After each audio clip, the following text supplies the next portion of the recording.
Ladies and gentlemen, boys and girls, welcome to another exciting episode of Let's Talk Comics, the Image Comics podcast where we dig into the stories behind the stories with the most creative minds in comics. I am your host, Jim Viscardi, your captain on this journey. If you are new to the show, congratulations, you have found your favorite new comic book podcast. And you're going to love this so much. You're going to want to head over to Apple Podcasts or Spotify or wherever you can get your podcasts and leave a rating, 5-star rating, leave a review on Apple Podcasts. If I read it at the end of the show, we'll send you a fancy sticker. 5-star rating on Spotify, leave comments, all that jazz. You know the business. You know how these podcasts work. Go ahead, support the show. We love it. Also, if you're listening right now on a mobile device, take a screenshot of what you're, of the episode. Share it on social. I will also share it. Our guest today will share it, and we'll all have fun. So let's talk a little bit about our guest, because he is a creator who has done it all. Multiple Eisner Awards, multiple Ringos, multiple GLAAD Award nominations, and really, honestly, more nominations than I can count. He has redefined some of your favorite superheroes. He has launched some of the biggest horror titles that anyone can imagine in this business. But today, we're celebrating his first Image Comics series, hitting a huge milestone. 5 years of the Department of Truth. From Lee Harvey Oswald to the Star-Faced Man, from Flat Earth to Bigfoot, this is a book that's made readers question everything they thought they knew. And with the Department of Truth Zero, when that's about to drop, we're entering a bold new chapter. The man pulling the strings? The one, the only, Mr. James Tynion IV. So I'm going to shut up, because if you're ready, I'm ready. Let's talk comics. James, welcome. Thanks so much for having me, and thank you for that incredible introduction there. Do you ever get the chance to kind of look back on your career in a way that is less like looking at the bookshelf and seeing all your stuff and going, oh shit, I did all that? But also, I mean, like we were just talking earlier, you're a mainstay at some conventions and things like that, and you're always getting that feedback, but do you ever get time to just kind of like let it wash over you and take it all in? I mean, honestly, so we're recording this right after I did a weekend up at Boston Fan Expo, and it's been about like 10 years since I've done that show, and a lot of the folks up there, they remember me from when I was basically this kid sitting next to Scott Snyder when he was doing his Batman New 52 run with Greg Capullo. And, they just remembered when Scott would basically pass the book to me to be like, hey, James wrote on this too, but my name wasn't on the cover. So plenty of them would just say, no, that's fine. I don't need your signature. And I didn't blame them. Like, I was just Sure. like, yeah, I'm just the kid in the back, in the backup. But it's nice to see the people who, remember me from those early days. And, right. And then a lot of people who remember sort of following me in that, in the stretch that led up to the launch of Department of Truth and, everything I'm doing now at Tiny Onion. It's sort of like, it's nice to sort of have like a really good back and forth with, the people who've like really seen every step of the story. Sure. Because it sure feels like a blur when I'm living through it. Yeah, I mean, like, look, it's been so wild to see how your career has kind of, progressed and blossomed, given all of the books that you have done. And like we just said, like, you've got a ton of nominations, ton of awards. But for you to go like kind of back to the beginning was... a question I start off with everyone is, was comics the goal? Or like, were you going to be a pharmacist or, a postal worker or something? Like, what was the original dream? And how did it get to where you are now? So the dream's always been writing. Like, that was the real center of it. I remember I did a paper in 5th grade about like what was the career I was trying to shoot towards, and it was just like I wanted to be a writer. Back then, I think I was more targeting being, like a novelist of some kind. That was kind of what a writer was to me. And it wasn't really until I was in high school that, because I read comics, I loved comics. But I really loved superhero comics, but most of the stories that I would come up with weren't superhero ideas. Like, I wanted to have a chance to write some superhero stuff, but it was just like, I didn't know that I would want to do that as the entirety of Sure. my life. And it was, but it was reading. It was once I got into high school and I started picking books off the shelf. Like, this was right when the collected editions of Walking Dead started coming out there, and it's like my local bookstore had a whole shelf of Vertigo comics, and it was just like I started pulling all of those off the shelves, and it was just like, oh, I can tell any type of story that I want to in comics. Mm-hmm. And then Mm-hmm. from that moment on, comics were the goal. Right. I love that. It's interesting too, because you broke in, or you came up in an era where breaking in was shifting. Yes. Right. Like you came in a, back when social media was a nice place to hang out, and right, and digital spaces for comic creators were burgeoning. Right. Yeah. What were some of those, some of those early moments for you, like, as far as trying to get in, meeting Scott, and maybe talk a little bit about, like, kind of that relationship, and how different, like, that was compared to, like, how it was done before, and even, I would say, how it's done today.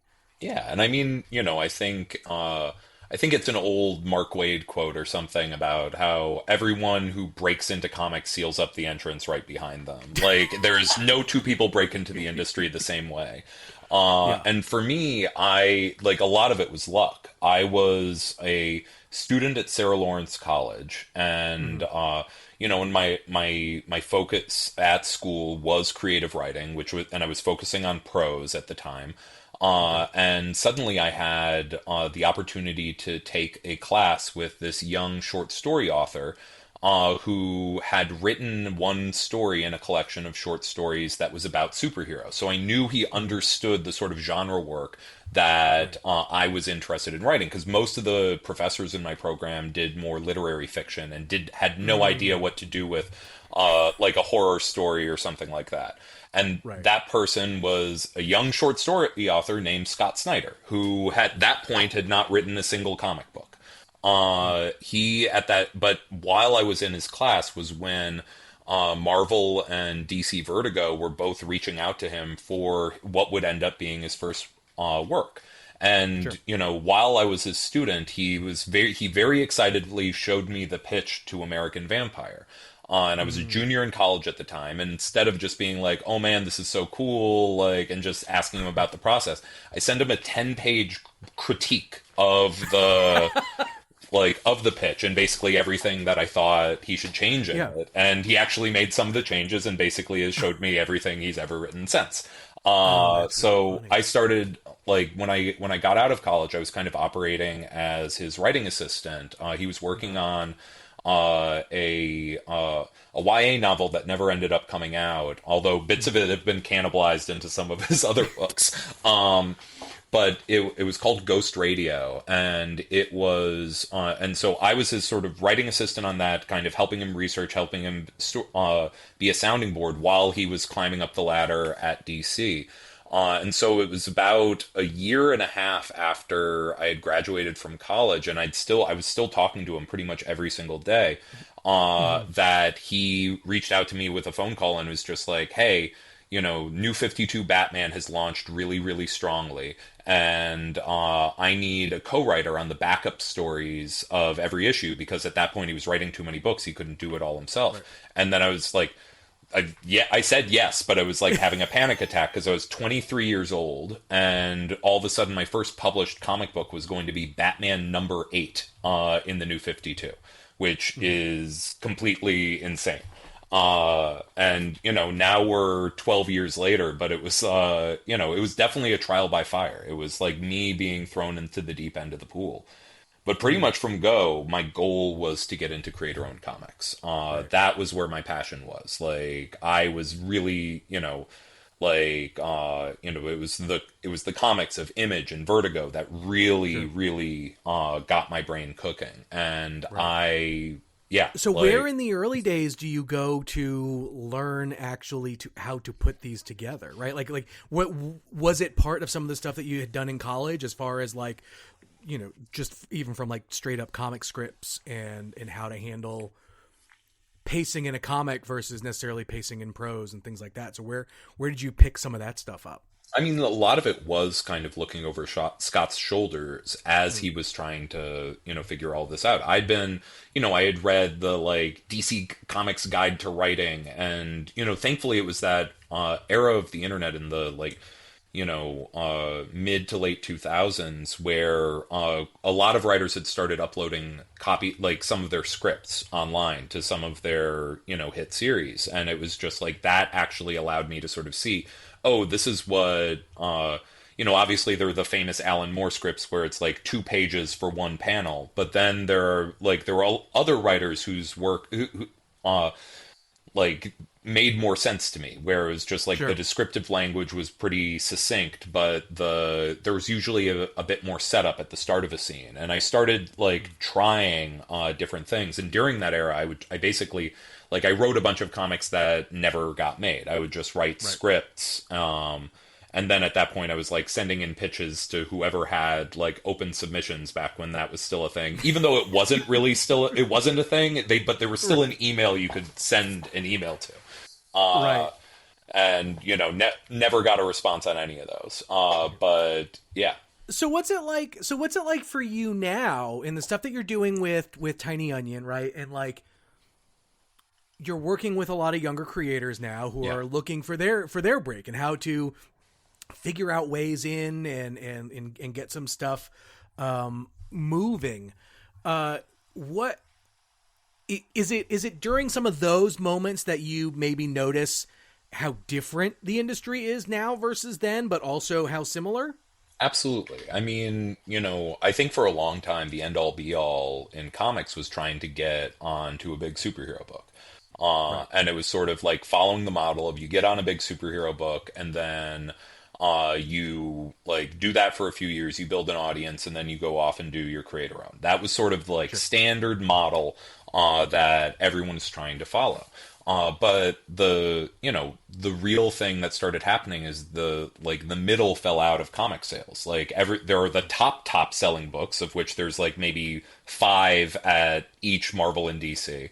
Sure. But then most of the other books are selling like pretty much the same numbers that creator-owned books are selling, and Right. so it's just like spending your life like only doing like getting caught up in the machine doesn't necessarily like set you up in the same way. And I saw a lot of people over while I was coming up kind of get chewed up by the machine, and and it was one of those things where I like, what Scott had served to me as like while I was working at DC was a kind of protective umbrella. Like, I early on in my career, especially when I was, in my mid 20s, there were a few things that I did outside of Gotham, but then I wouldn't have the ability to kind of like push back against a story element that I didn't agree with, or what have you. But it was just like when I was working with Scott, I could focus more on the craft, and it was just sort of like, okay, how can I make this the best it can be? And knowing that Scott would have my back, kind of pushing something up the ladder. And then ultimately I was able to like rack up enough wins that I was able to like make those cases myself and push that forward myself. But sort of seeing that it's just like, sometimes the biggest thing that you need in this industry is an advocate. Somebody who's going to like say, it's like, no, no, no, I think he's right. And that is like, that's enormously valuable, especially, for people who are in decision making, like they don't know who this new kid in the room is, like, Right. and it's just like, and it's fair for them not to know who this new kid in the room is, like, Yeah. especially, as I work on more and more stuff, I understand that it's just like bandwidth is a real thing, and it's just like sometimes you don't have time to read like the exciting new book that has low sales, but like the online crowd was really excited about. You don't really have time to do that. And then it's just like you have to rely on the voices that you trust. And so Right. now that I'm a more trusted voice, I try to do what I can to, put my thumb on the scale in a few places when I do feel like some things worth doing. And then also I like providing in the worlds that I build the ability to have more room to play, because I do, one of my favorite things that came from working in superhero comics is I love the collaborative element. I love like jamming in a room together on story and figuring out how to make it the biggest, best thing possible. Writing can be an incredibly isolating job, and it's just, but like comics isn't an isolated thing. It's like you're working with a team. Like you've got your co-creator, your artist, and like you have the like the editor on the book, and then you have the publishers you're working with, and it's like, but it's the added step of like sometimes it's fun to like bring in another creative voice on the writing side, and it's just like, hey, here's the playground I built. Like, what would you do? Like, what do you want to play with in this playground? And it's like I got to do that with Something Is Killing the Children and House of Slaughter over at Boom Studios. And then like now, we have Tate Brombal, who's now he's writing Batgirl over at DC, and he's doing, he just like Everything Dead and Dying is about to launch over at Image, and it's like an incredible book, and I'm so enormously proud of that. Yeah, and then you've also talked about, and we'll give it the plug here, but like kind of how you've built Exquisite Corpses up, and the kind of writer's room for that, and being able to play with a lot of other creatives and a lot of voices in the room, and figuring all that out. Volume 1 out just in time for Halloween. Yeah, we will 100% talk about that a bit more. But let's get to the topic at hand for today. We are here to talk about the 5-year anniversary of the Department of Truth, your first Image book. Yeah. And so I have to imagine this book, obviously you love all of your children, but this one has to have a bit more of a special place in your heart. So the first question I'm going to ask is, how fucked up is your browser history? Looking some of this stuff up. It is pretty wild. It's like, it's one of those things where I'm glad that it's like I've written as many like horror things, because it's just like you cross my, like, okay, it's like this is the sort of stuff James Tynion writes. Like, I get it. But I have like sitting right next to me as we talk, I have like a bookshelf that's full of like UFO books and like weird conspiracy books, and it's all stuff that I've always been like really deeply interested in. I love the kind of, conspiracy culture and fringe histories and, like paranormal yada yada yada. Like it's always like my brain has been saturated in that from when I was a young kid. Right. And it was amazing being able to let all of that loose in a title like Department of Truth. And it is like it was an enormously important book for me. It was one of the. How does this one land at Image?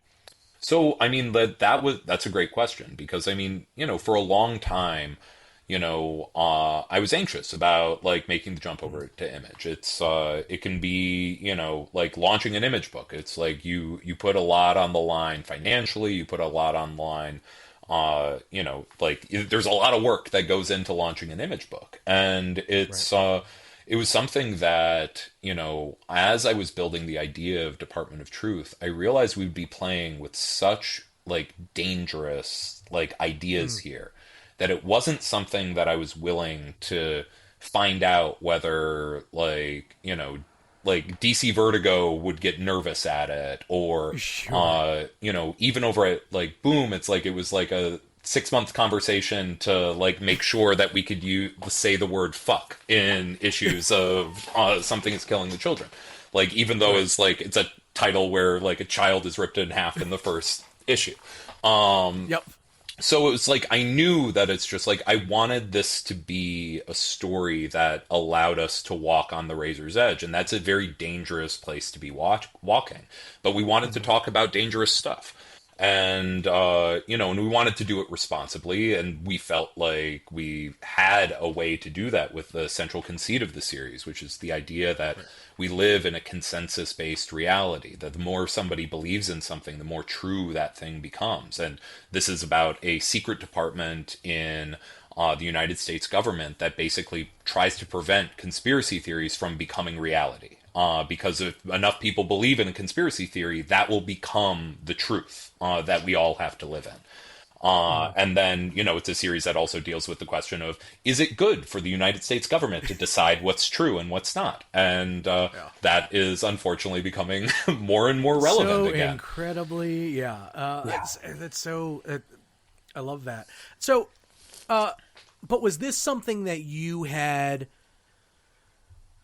like been cooking for a while, or is it one of those like you So have that kind of aha moment it in was your a life little of that both. Like it okay, was the aha moment came in 2017. That's when okay, like I'd been reading lots of, I had been saturating myself in conspiracy fiction my entire life.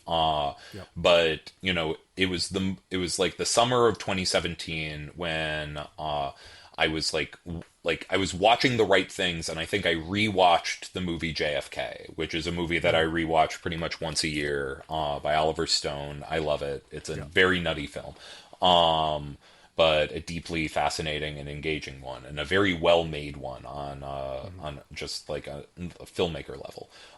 And it's something suddenly clicked in my head where I had basically the structure of the first issue, okay, where it was just like you have this guy who goes to investigate like a flat Earth conference, just like on in very normal ways, but then he finds out that there are people out there who, like, if enough people believe in the flat Earth can manifest, and then gets yanked into the secret department and finds out that that the Department of Truth is real and that it is run by Lee Harvey Oswald, mm, who has been operating in the shadows, deciding what's true and what's not for the last several decades. And it's like that felt like it was like, okay, there's like heat in this idea. I know, right, I have something that I'm onto.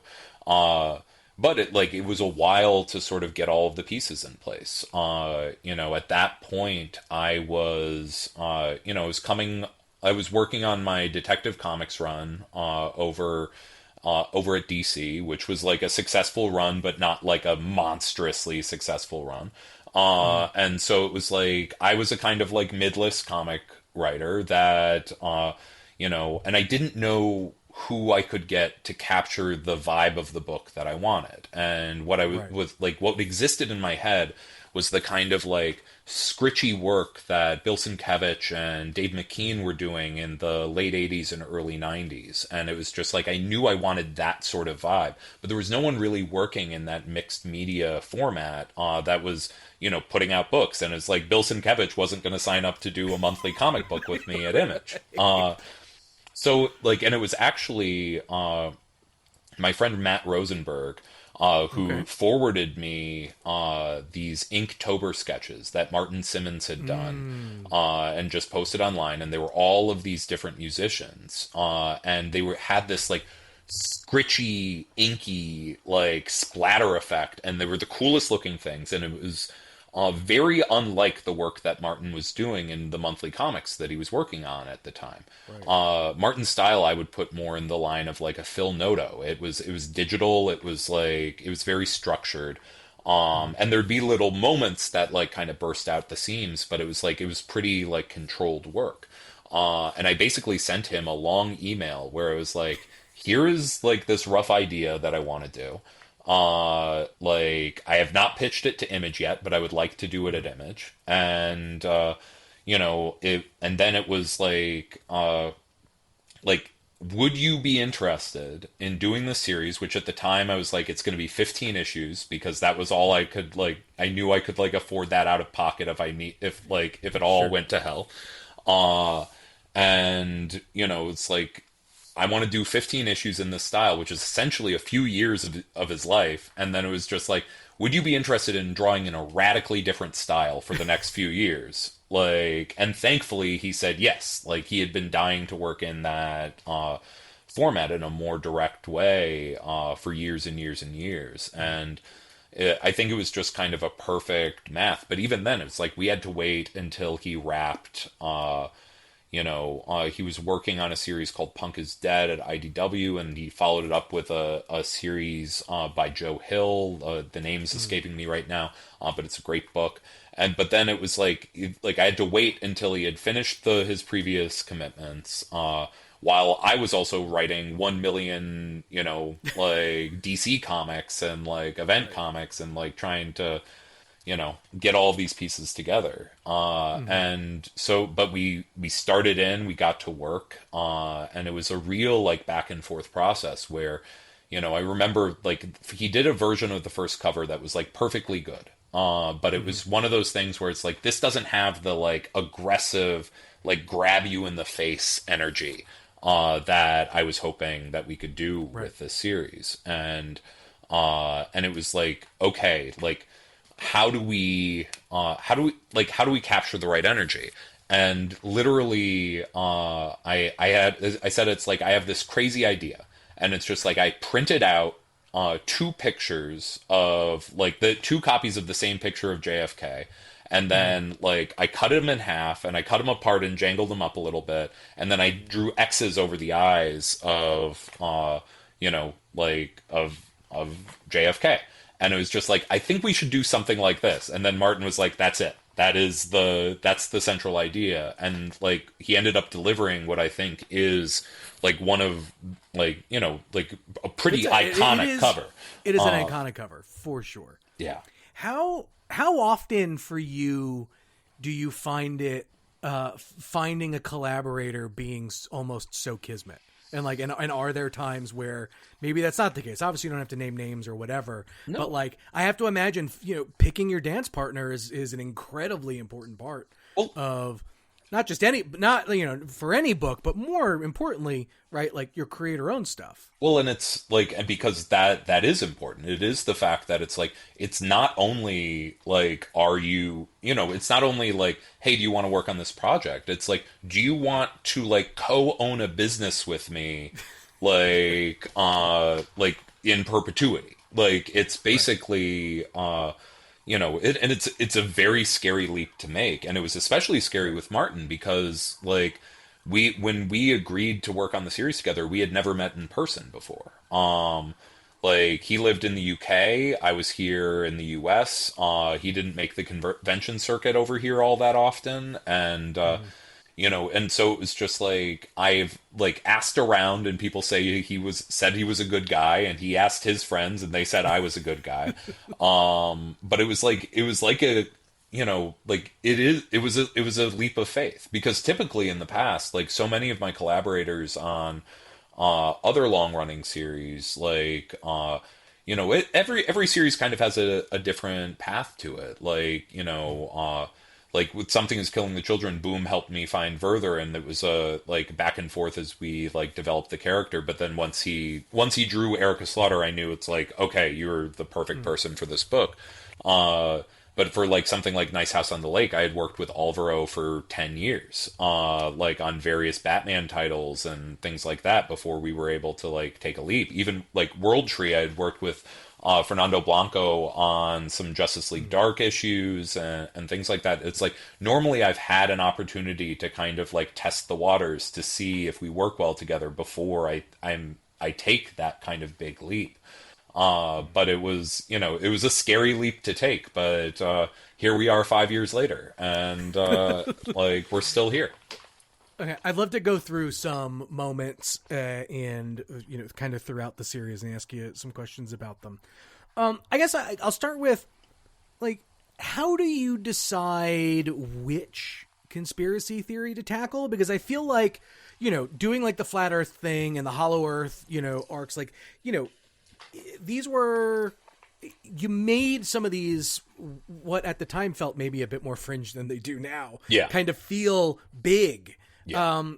What, I guess from a storytelling standpoint, like what's the goal in write one, picking the one that you want to tackle, and then figuring out the tone to set with them, because I feel like for each of them, you set a pretty different tone for each. Well, especially early on, like in the original conception and in the first arc, basically every issue focused on a different conspiracy theory. So when I had my, initial like layout of like how long the series was going to be, I think like I had laid out kind of like 15 conspiracy theories that I tried to kind of order in the correct way. That I was just like, okay, these are the ones that say what I want to say about America. These are the ones that help me express the central conceit of the story. And it's just like, and I knew I wanted the full range. I wanted it to be something where it's like we're both talking about the JFK assassination, but we're also talking about Bigfoot. And it was like Bigfoot was a big one for us, where it was just like for years, for years, like as we built up the series, it was just like always like it was kind of a like ha ha ha, and then we'll get to our Bigfoot issue. But then it was like realizing it's like no, we got to get to our Bigfoot issue, and we have to like do it with a real respect for for the people who believe in something like that. And so I think the Bigfoot two-parter that we did is one of my absolute favorite issues of my favorite stories in the entire run. And part of it was that kind of the back and forth where we have the prose sections that were actually like hand lettered by our incredible letterer Aditya Bidikar, and then like we had these like beautiful sequences by Martin. And I think initially we may have even like come up with it to like help Martin schedule wise, because that's why like we were gonna do like these prose bits and then the comic bits, but then I realized like no, this is actually really special. This is something, and it's like that's when we made the decision to do it as 2 issues rather than condense it down into one. But it tells the story of a man who falls so deeply into a conspiracy theory that he like loses contact with his family, and all of it, all because he's like chasing this more fantastic version of the world that he desperately wants to be true. And like it is just, I think, one of the most human stories I've ever written. And I think that it has a kind of sister issue in the first arc, which is the 3rd issue of Department of Truth, which is the one that focuses on gun violence and crisis actors. And that was an issue that the thing that's in common between both of those issues is that the point of view character isn't one of our lead characters. It's actually the person who believes in the conspiracy. And so it's this woman who's in issue 3, it was this woman whose son was killed in a mass shooting. Who then starts to believe in the theory of crisis actors because she so desperately wants to believe in a theory that would mean that her son is still out there. And then because of the world of Department of Truth and the way all of these fictions are spreading, like she starts to actually see glimpses of her son. And it's just like, and then the Department of Truth has to show up to basically stop this. And that's also one of the first moments that you kind of get the sense that even though the Department of Truth comes to clean up and decide what's true and what's not, like they take away, essentially this woman's ability to get back to her son. And it's just like, it's not meant to feel good. It's meant to leave you feeling unsettled. And it was just like, both of those stories kind of, hit right at the core of what we were trying to do and say in Department of Truth. I'm still like those... Like those issues are probably some of the ones that I'm most proud of in the entire run. Right. I just love how so incredibly passionate still you are for all of this stuff. I mean, obviously so, but like you can feel it. So let's talk about Cole Hunter a little bit, because you've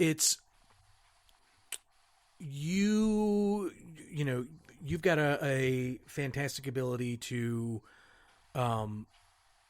with the ongoings you do, right? Like add layers to characters because you've kind of got the time and things like that. So can we just talk a little bit about Cole and kind of where where he comes from for you, and what, some of the goals you wanted to make sure you were able to hit just with him Yeah. being a character in this world? No, and I mean, so like Cole is a product of what many of my protagonists end up like where a lot of those characters come from is me. Sure. And so we have a queer guy who grew up in Milwaukee, Wisconsin, and has a weird relationship with the city of Milwaukee and his past there, that is still grappling with that past in the present. And so it's like those core pieces come from me. The other pieces that I really tried to imbue him with from Go is, like his visual identity kind of came from, it's like I remember sending Martin these pictures of Robert Redford from 3 Days of the Condor, and basically being like, I want a schlubbier version. Like, this is the nerdier version of, like, he's not Robert Redford. He's not like, he's just a very ordinary guy who something impossible happened to in his past, and he spent so his history is all tied up in the satanic panic of the 1980s and early 90s, and I wanted to have a character who literally, like, his childhood was almost fully derailed by a conspiracy theory that he has come to peace with the fact that that conspiracy theory was not true. But now he is in the present, and he's realizing that conspiracy theories are as true as people believe them to be. And so suddenly he would have to confront that he no longer knows what happened when he was a kid. And how real any of it was. Was it just a nightmare, or was it a manifestation of other people's beliefs? And then, as the series goes on, he has to grapple with the fact that the Department of Truth was very much involved in those moments with him as a young man. So, is putting someone at like this crux where he both understands, like, he's desperate to understand what's true and what's like what the real truth beneath the truth is. But he also understands that, like, he sees how these stories, like, can totally derail a person's life. So he has the compassion for the people who are swept up into a conspiracy theory, like he saw his mom swept up into a conspiracy theory. So it's like those were the pieces that I was really, really interested to play with him. And then on top of that, in the comic, he is there's also like me playing into some of the influences on Department of Truth, like the X-Files is an obvious big one, but also like Twin Peaks and all of that. So it's like, he was an FBI agent who basically was tracking conspiracy theories in a low-level job in there, who then gets swept up into all of this. Yeah. Yep. Yeah. Has your own perspective, like, changed a bit given the chaotic, for to put it gently, like, last couple the last 5 years or so, in as far as like you going into this book back in 2020 versus kind of where you're at now? Yeah, the things that you've covered and stuff now, like how does that, how do you balance it to kind of stay true to what the book is, I guess, is more what I'm trying to ask. I think it was something where there was a moment in the run that I was worried that, like, some of the anger that had driven me to write the book, and some of the some of the state of the world that made the book feel relevant was all going to pass, and that I wouldn't feel as angry anymore, and I would not, and the book would no longer feel like of the moment. It would feel like kind of, just past the moment. And unfortunately, I am still quite angry, and the book is still feels pretty relevant. And if anything, like, as we come into its 5th year, it made me realize that we had to, recapture some of the, like, the first few issues of that book, I think, are like some of the angriest things that I've ever written. And I think that they are angry at a broken system, angry at the way people manipulate other people for their own gain, the way that people are, they play fast and loose with the truth for their own gain, and leave people shattered behind. And I think that the story was it was always meant to deal with a bunch of the uncomfortable fact that all the solutions feel like bad solutions. And Cole is constantly put in a position where all the solutions feel like bad solutions. And now we're dialing that up by 100, as we head into this next era of the book, where it's just it's putting the Department of Truth in this pure antagonistic role that Cole is now on the run from, and then it's going to put him right up against the rival organization that he's been fighting for the previous 30 some issues, Black Hat, which wants to tear everything down, but they're even more horrible than that. It's what can he do? What can one person do when nobody seems to care about preserving a sense of truth that actually gives comfort and security to the entire world, and casting him out on his own, I think is I think the energy of these coming issues is going to be very apparent when people pick them up. All right, let's put a bow on this thing. Let's talk about Department of Truth Zero. Zero issues are a fun thing to do in comics in general, right? It's a very comics thing to do. But I feel like the setup that you've got for this is unique enough that it really does it feels like it sets the tone for what you want to do for this next run. So why don't you set it up for us a little bit, and then I'll throw some other questions your way.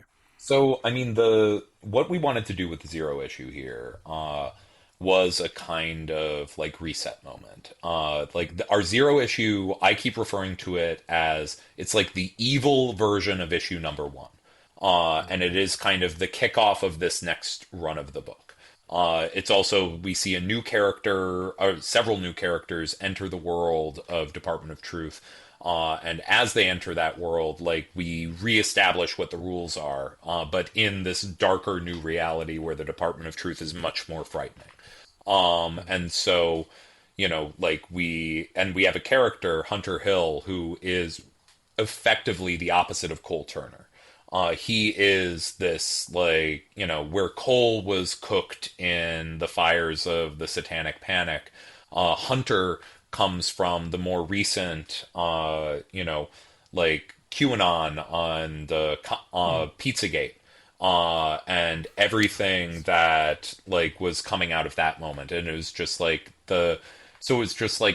he is a more contemporary character who's more who still has a streak of good in him because he was trying to save some kids when he showed up in a pizza shop with a gun.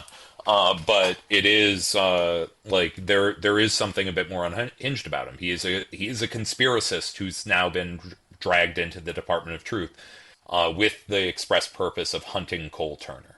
The Zero resets things and moves things in a new direction. And I think what my hope is that when people read it, they are basically this series is really cool. I understand the premise of this series. Now I want to go back and read Volume 1 and catch up to where we are. And then the next issue, which resumes the regular numbering, with I think issue 34.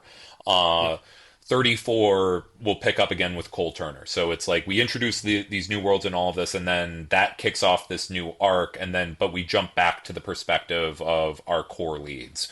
So it's kind of an enticing hook to bring people into the series. It seemed like a fun thing to do. We toyed with a lot of things, how we wanted to celebrate our 5th anniversary, but this felt like a good one.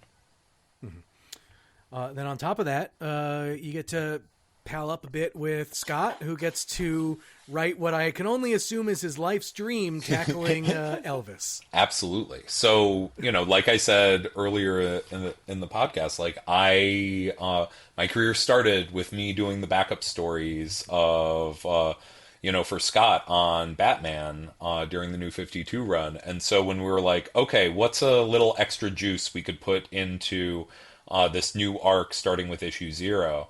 And it was like, okay, like, I'm going to call up Scott and see if he wants to write backups for me. And I knew the exact thing that I was going to dangle in front of him, which is the character of Elvis. Obviously, there are so many conspiracy theories about Elvis, and Scott is a huge Elvis Presley fan. Like, for those of you who don't know, Scott has a tattoo of old Elvis on one shoulder and young Elvis on the other shoulder. I told that story up at Boston Fan Expo, and then when I saw him later in the day, he was wearing an Elvis Presley t-shirt. He's been to Graceland like 15 times, and the hardest thing in laying out these backups is he had too many Elvis conspiracy theories that he wanted to touch on, and I had to sort of like, okay, we got to whittle down and focus on this. And so it's a really, really, really great story. It actually follows... it works as a standalone story in the world of Department of Truth, but it also picks up on the character of Huck, who we introduced in the Marilyn Monroe two-parter last year with Allison Sampson on art. Who essentially he's a field agent of the Department of Truth in the mid 20th century, who is basically, he's the one who shot and killed the first Bigfoot for the Department of Truth. And so he went out there to cover the cases of, unusual fictions taking form in reality. And the Marilyn Monroe two-parter dealt with, what happens when a human starts to become a fiction. And this is that times a million, because there is nobody bigger than Elvis Presley in that moment in history. And there's no one who had as many different versions of him believed in at the exact same time.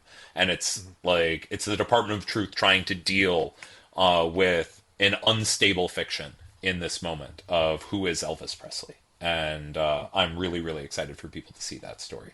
And it's done by my incredible co-creator of The Deviant, Joshua Hixson.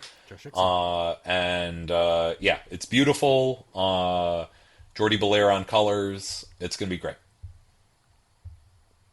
Look, I could talk to you about this book for hours, because this is one of those books, I think I mentioned it to you a bit ago, that I recommend to anyone who is either looking for something new to read or hasn't read comics before or whatever, and it's a hit every single time. But we're gonna stop it here. You and I will we will 100% talk again about any number of things, but I appreciate you spending some time. And so with that, I'm gonna I'll do my quick outro. Department of Truth 0 hit shelves September 24th. If you haven't yet, and you're listening to, depending on when you're listening to this, if you still have time before the FOC, go tell your retailer you need 1 billion copies of it. Not really. You just need one to read, one to put away, one to give to a friend, because then you can talk to your friend about it. And that's what comics are all about. Like, this has been one of the most consistently surprising, unsettling in conversation starting books of the last 5 years, and it's clear that it feels like we're just getting started, but James has got plenty of runway and road in front of him. So James, thanks again, man, and I really do appreciate it.